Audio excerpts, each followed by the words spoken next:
Mirasee.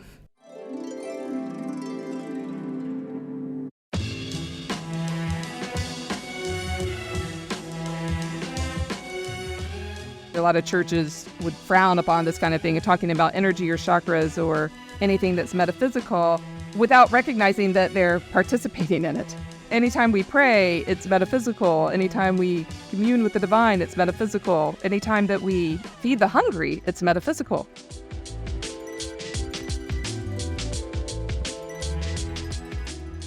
Hello, I'm Katy Valentine, and you're listening to Soul Savvy Business. I am a soul-minded spiritual entrepreneur, a Christian minister, and a New Testament scholar. Don't let any of that scare you. I support all paths to the divine, and I use tools such as chakras, dreams, and intuition to get there. On this podcast, we explore the intersection of business and spirituality. What do I mean by that? Too often, we separate our business selves from our spiritual selves. But in doing that, we don't leverage the full potential of either one. This podcast aims to help you fall in love with your own soul so that you can live your most fulfilling and successful life.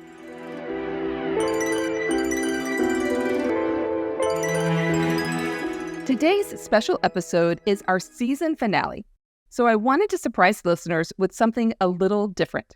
We're turning the tables here on Soul Savvy Business to give you, our audience, an opportunity to learn a little bit more about me. I'll be switching roles today from interviewer to interviewee. This is going to be fun.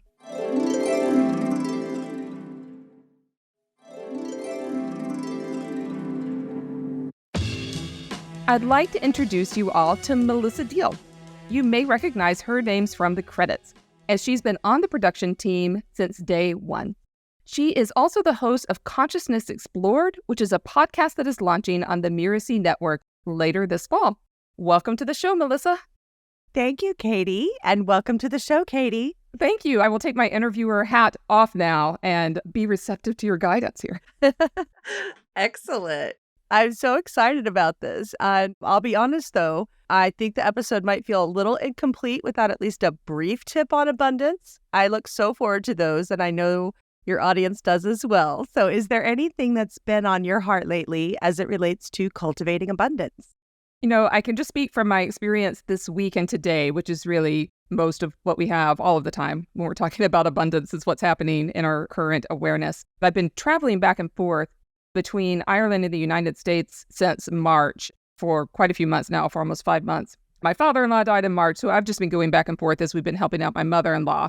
So at the same time, I've been having kind of a massive expansion in what I'm doing with my business. So I've been trying to navigate this expansion with serving my current clients and keeping new clients coming in and then traveling internationally every single month. And, you know, that kind of caught up with me this week.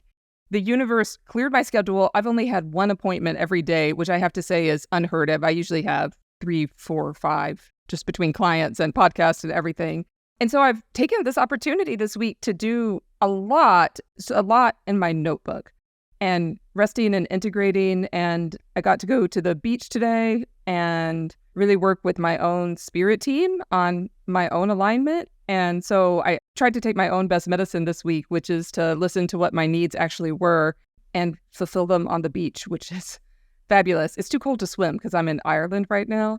So this week it's been all about rest and integration and really reminding myself that abundance does come from rest. This is completely modeled for us in scriptures. God rests on the seventh day. The New Testament consistently talks about how Jesus had to go find time to himself. So that's been my not so secret abundance secret for this week. Yeah. Yeah, me time is probably my favorite form of abundance as well. So I totally get that. Well, we'll get into your religious and spiritual background in just a moment. But first, I'd like to ask you what word or words you currently use when referring to what you consider the divine. This was so fun to think about because I've asked it 30 times now. And for me, most of the time, it's nothing because I'm communing with God in my own head. So I don't often call God anything. It's just a kind of instant party line, I guess. And I don't address God when I'm communing with God. When I'm speaking with others or verbalizing it, then there's 4 that come to mind, and it's just simply the divine, because I think that covers the known and the unknown. And I think most of what we can experience of God really is unknown. love, goddess, and God. Those four are what I use, in written form, verbal form, but in my own head, not much. I don't come up with a lot of titles. I don't feel the need to say, hey, hey, God, it's me, Margaret, or anything like that. Right. I just had that in my head. I was just thinking of that. Yes. I was like, that book. Right. They just made a movie. I haven't seen it yet. Oh, I'm going to have to check that out. That was my favorite book as a child. I read that one too, and all of those Judy Blume books, which were dated by the time I was a kid, but I still read them. One reason I valued them, it was my first introduction to Judaism. Really? Many of the characters in her books are Jewish, and as a little kid, I knew only Christianity. I didn't know anything else.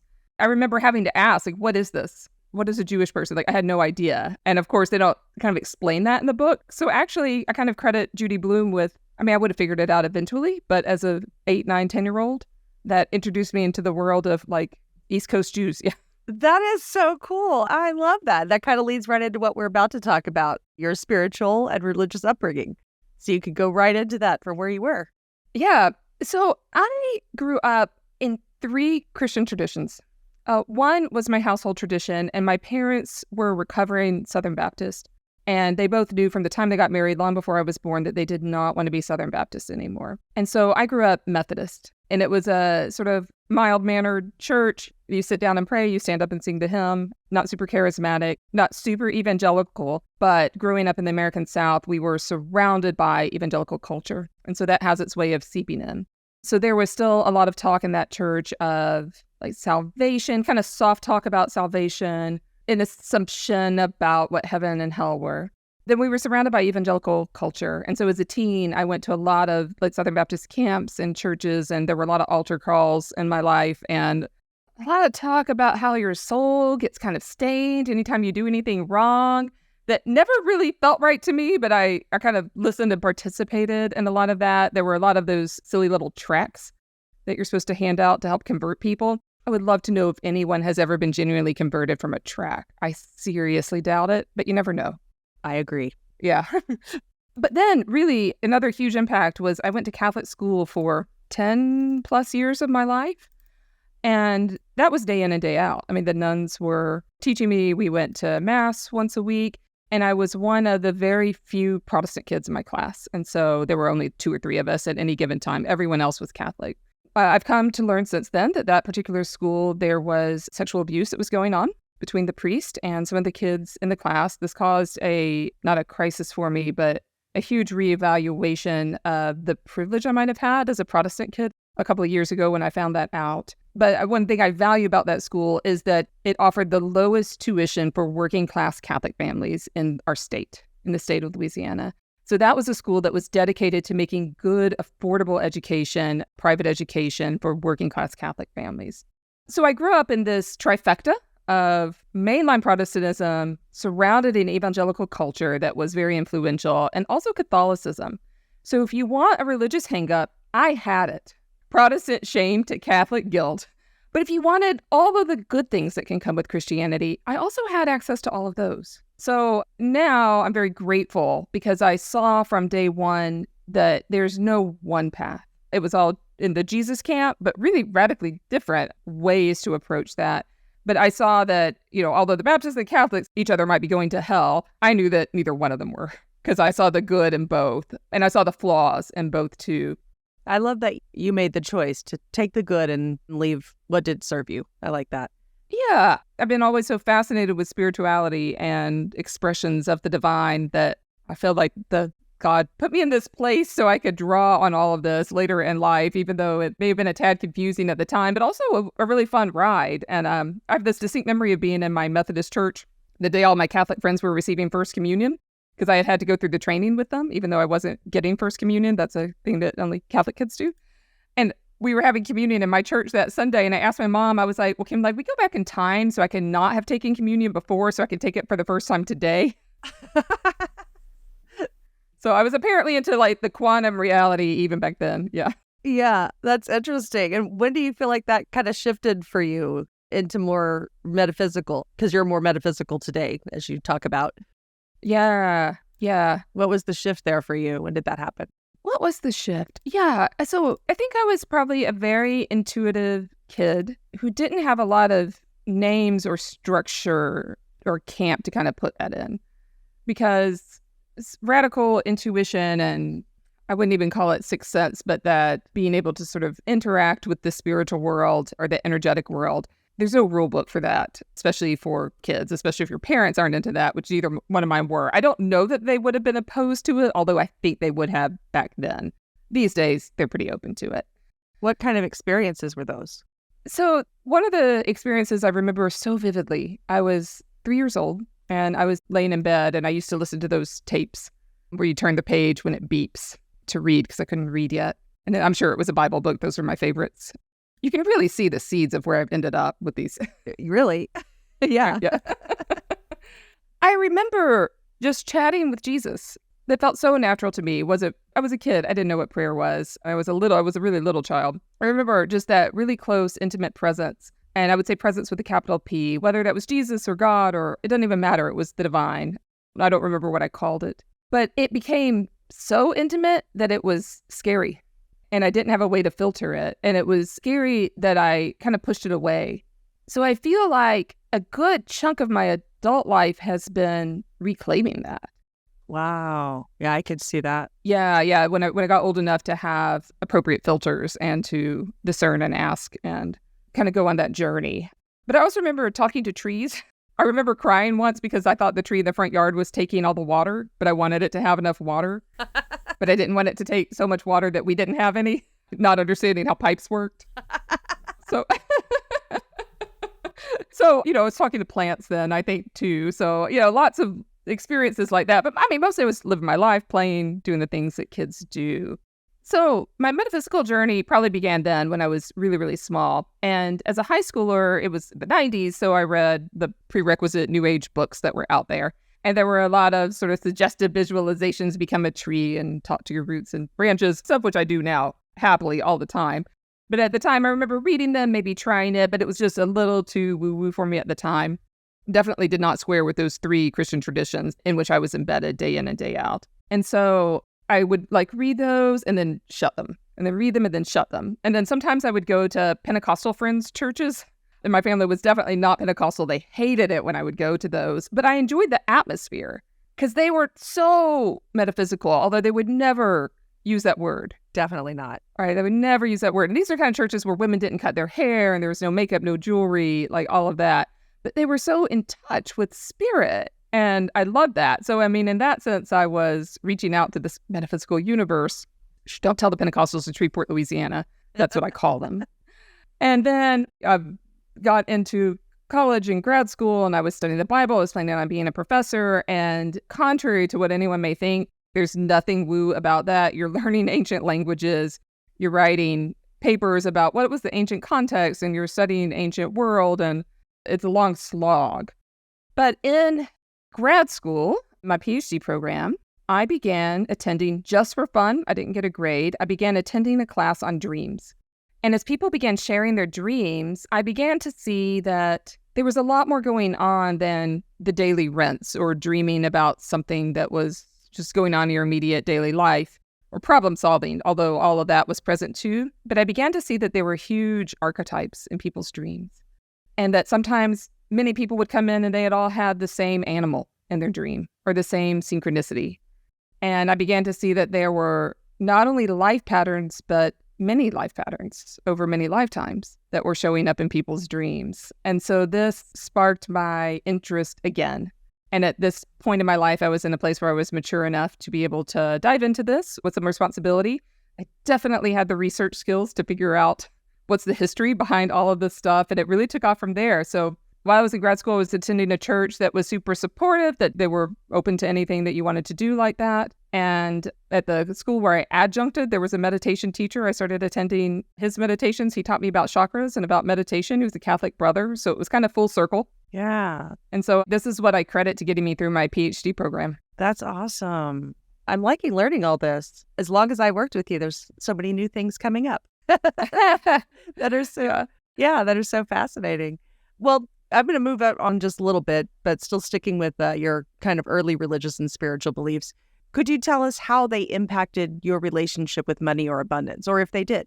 Yeah, I think they did. One of the things I really value about Christianity is a focus on mission and on giving. And sometimes this can be distorted. We all know ways in which this is done unethically. But when done right, it's a great gift, I think, that churches have for the world. So there was always a focus on giving, on mission, on doing for others, on where can we share our gifts and our money. And so that was always really important to me growing up. And I saw that kind of in all three of those circles. I still believe in that. I believe in charitable giving. I believe in volunteering and in causes that make the world a better place. So I credit that portion of my relationship with money to those experiences. But this also has its shadow side, right? And so this also produced a profound sense of guilt in me that I had something that other people didn't have. And so even going on mission trips, I would be kind of wandering in a fog of some guilt and I wouldn't say shame, but yeah, that intense sense of guilt about that there's not enough, that some people have to do without. That saying of Jesus that the poor will always be with you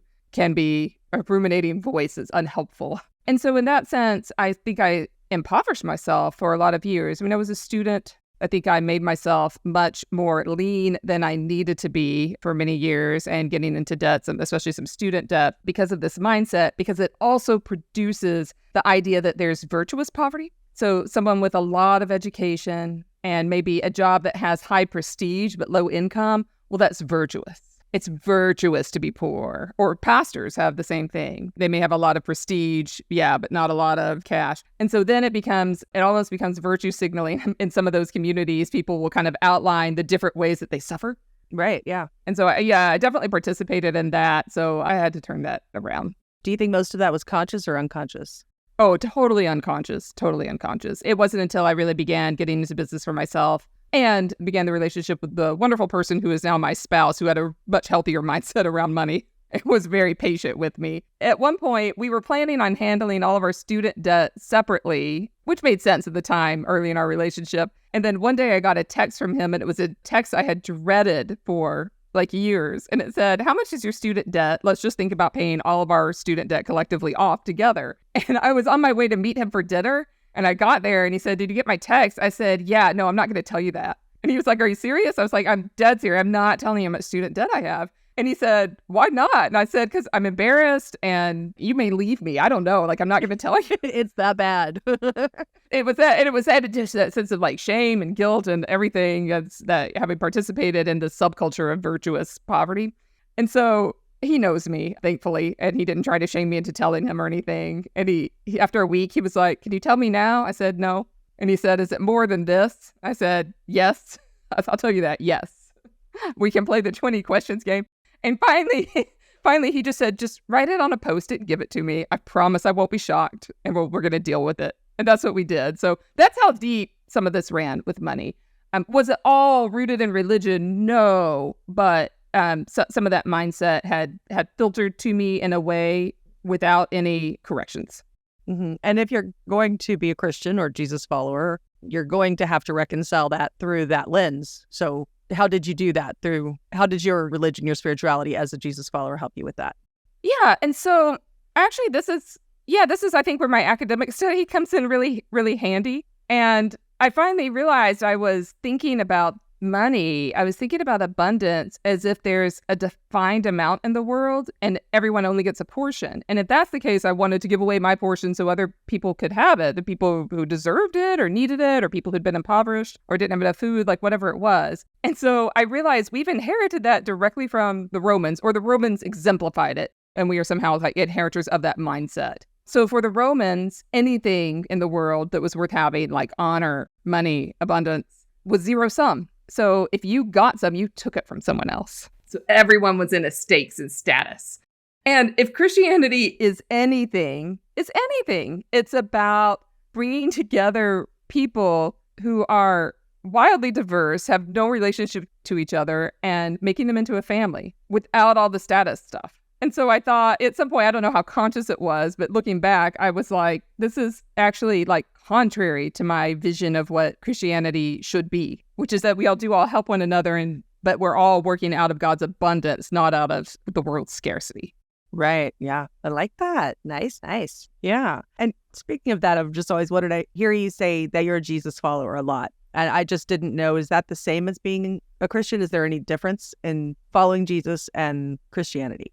Yeah, really the only reason I say that is because I know from experience how much trauma so many churches have wrought on people, and the word Christian can be a huge trigger for so many people. And so many people align that with Christian nationalism. They align that with hate and narrow-mindedness.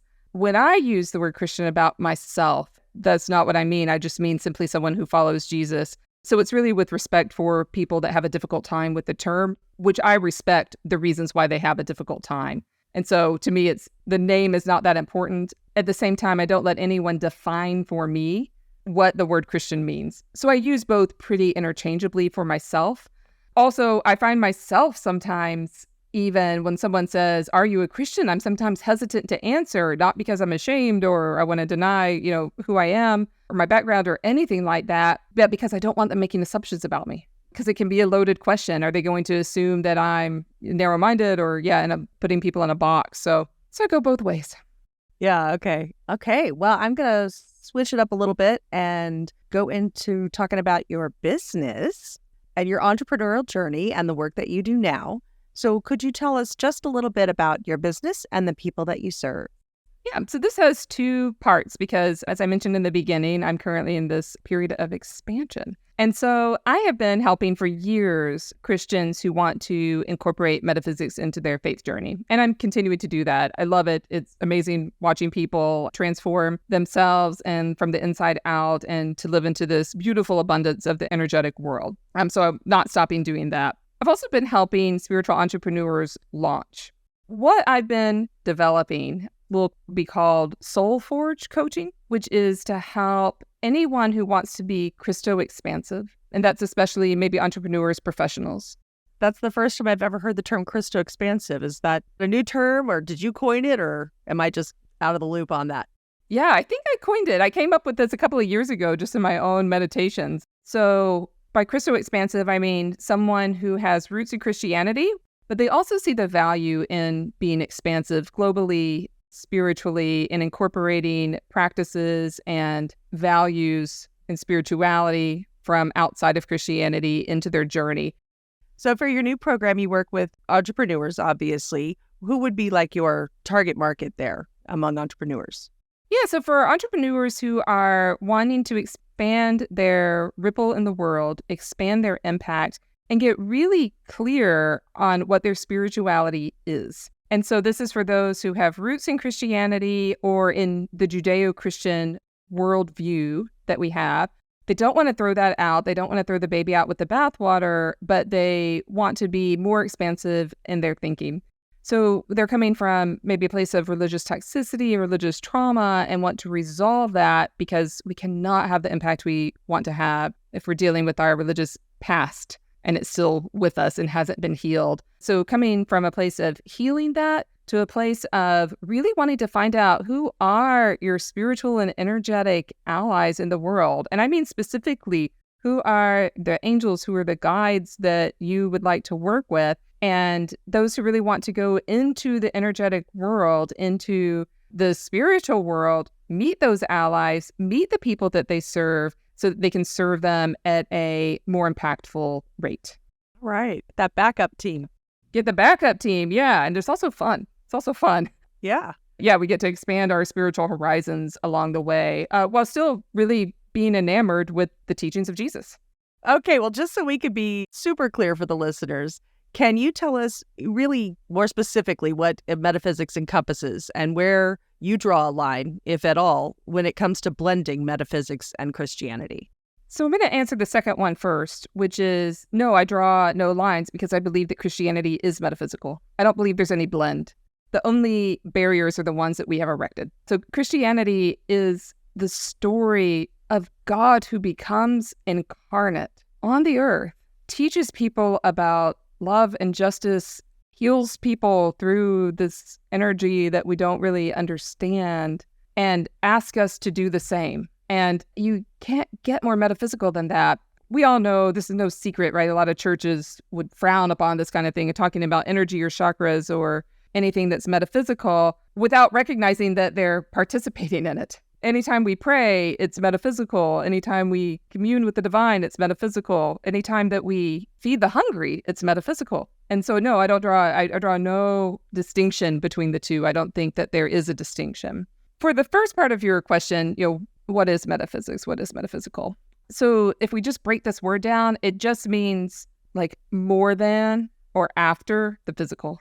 So it's all the things that don't fit into what we can measure with our five senses, although our five senses are, of course, involved in how we interpret and experience the energetic world. So I'm not even sure that breaking down the word is all that useful, but it's a good starting place. And so for me, metaphysical is everything that doesn't fit into our usual box. It's developing our intuition. It's recognizing that there is a spiritual world out there that is, I don't want to say greater than we are, that is invisible to us most of the time, but very present and very real. And so it's tapping in, it's becoming allies with that energy. Which all sounds very Christian. Right? I know. Yeah. Yeah, that's kind of like saying, I don't know how electricity works. I can't see it. Right. So we're not going to use it. No, you're going to use it. It's 115 degrees out here. We're using it. Exactly. So the idea of metaphysics, as we're talking about, is really uncomfortable for a lot of Christians. And there's a lot of misinformation and endless rabbit holes on the internet. So people who are curious can get overwhelmed and confused and uncomfortable. I imagine you have seen a lot of that over the years of working with people. So how would you work with someone who's curious and eager, but also hesitant? What would be your advice for them? So yeah, like you said, there's a lot of bad information out there. And there's frankly a lot of people out there who are doing this work who are beginners and have not done their homework and are trying to teach people too soon in their journey. And I see that quite often, and giving people misinformation. And so my first wisdom is to go slow, going from I'm curious but a little scared into a quantum multidimensional explanation of past lives, and everything is going to be way too much, way too soon. So I say go slow, but go courageously, right? Make this journey with trust, with courage, providing yourself with spiritual tools to keep you grounded. I think one of the misconceptions of this work is that, especially for Christians, is that it is a free-for-all. It is not a free-for-all. While there's no dogma or doctrine that I teach, because I don't find that helpful, there are ethical guidelines and considerations and mental health guidelines and considerations that we need to keep intact. And so my wisdom is always to, I don't want to say go at your own pace, because that could keep you stalled for like years.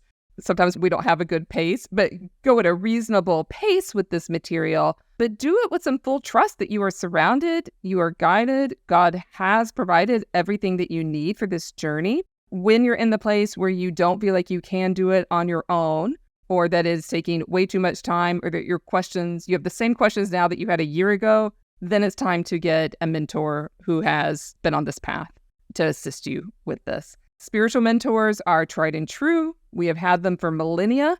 They are a worthwhile tradition.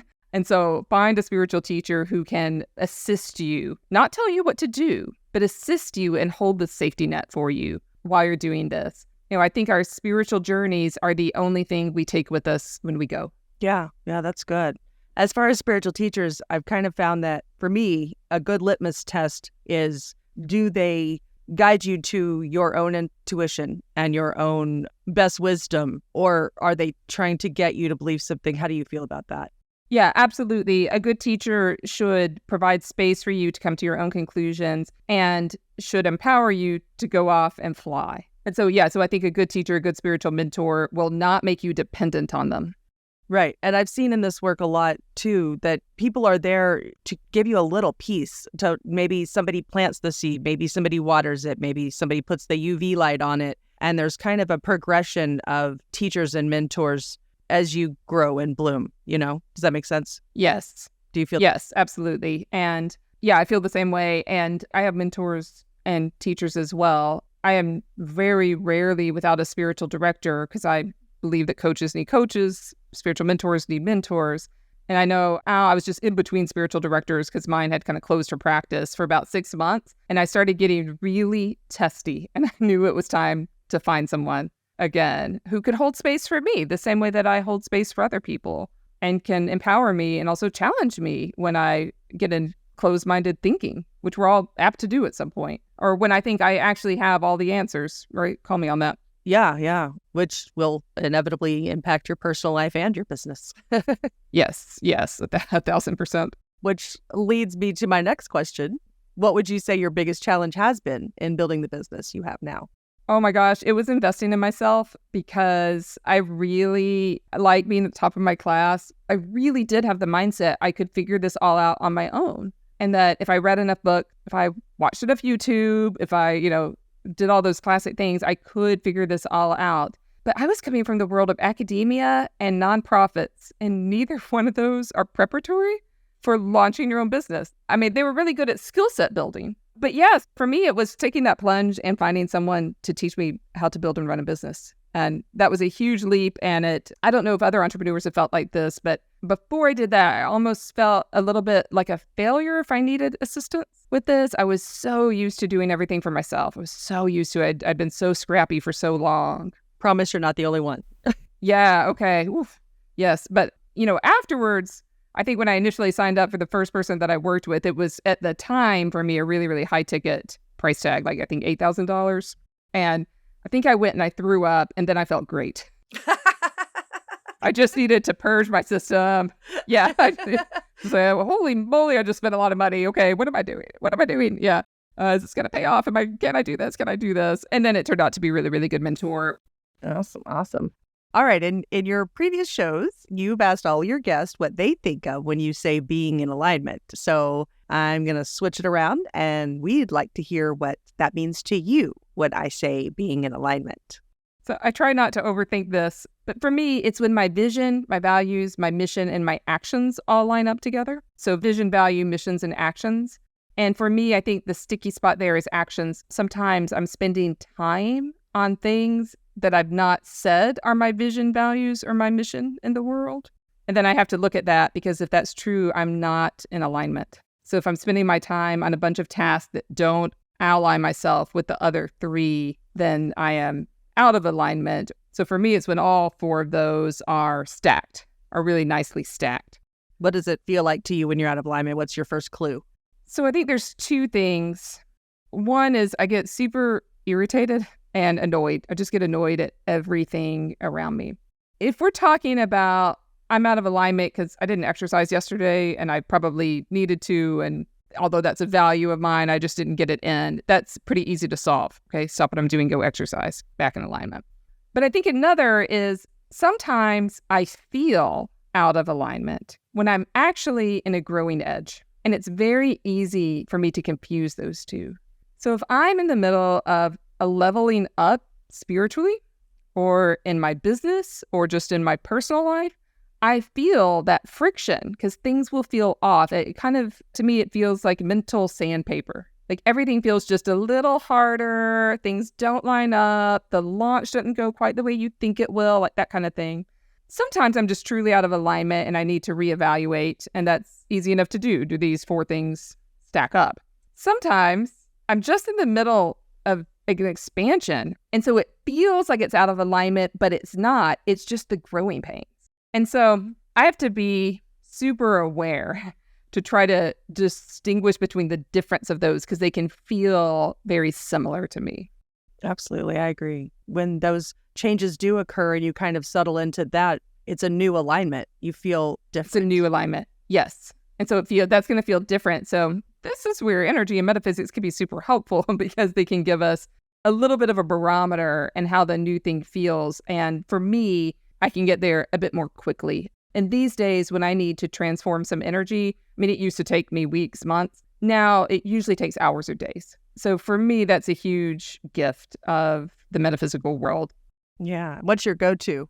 So my go-to is very simple. Go for a walk. Make sure that part of my 3D incarnated life is taken care of. And then settle in for the quiet moments where I can receive the spiritual wisdom that my team, that God, that the earth has. And it doesn't take more than 30 minutes, truly, unless you're really out of sorts. Yeah, sure.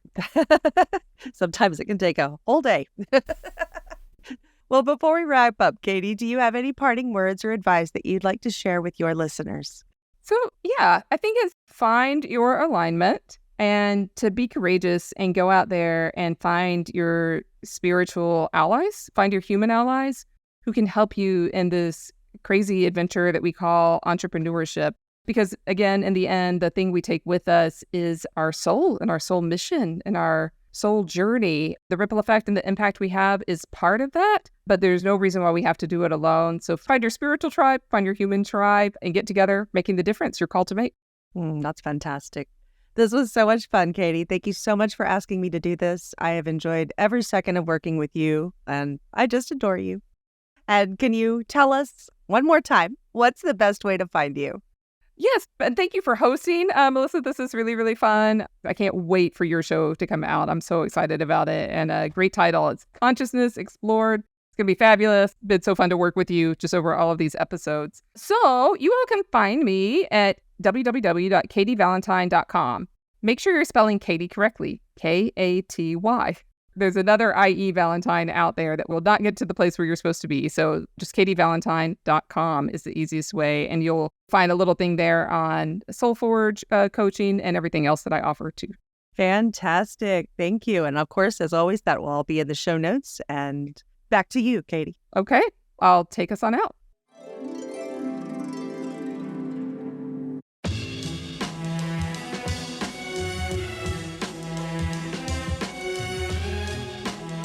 I'm Katy Valentine, and you've been listening to Soul Savvy Business. Soul Savvy Business is part of the Mirasee FM podcast network, which also includes shows as Just Between Coaches and Once Upon a Business.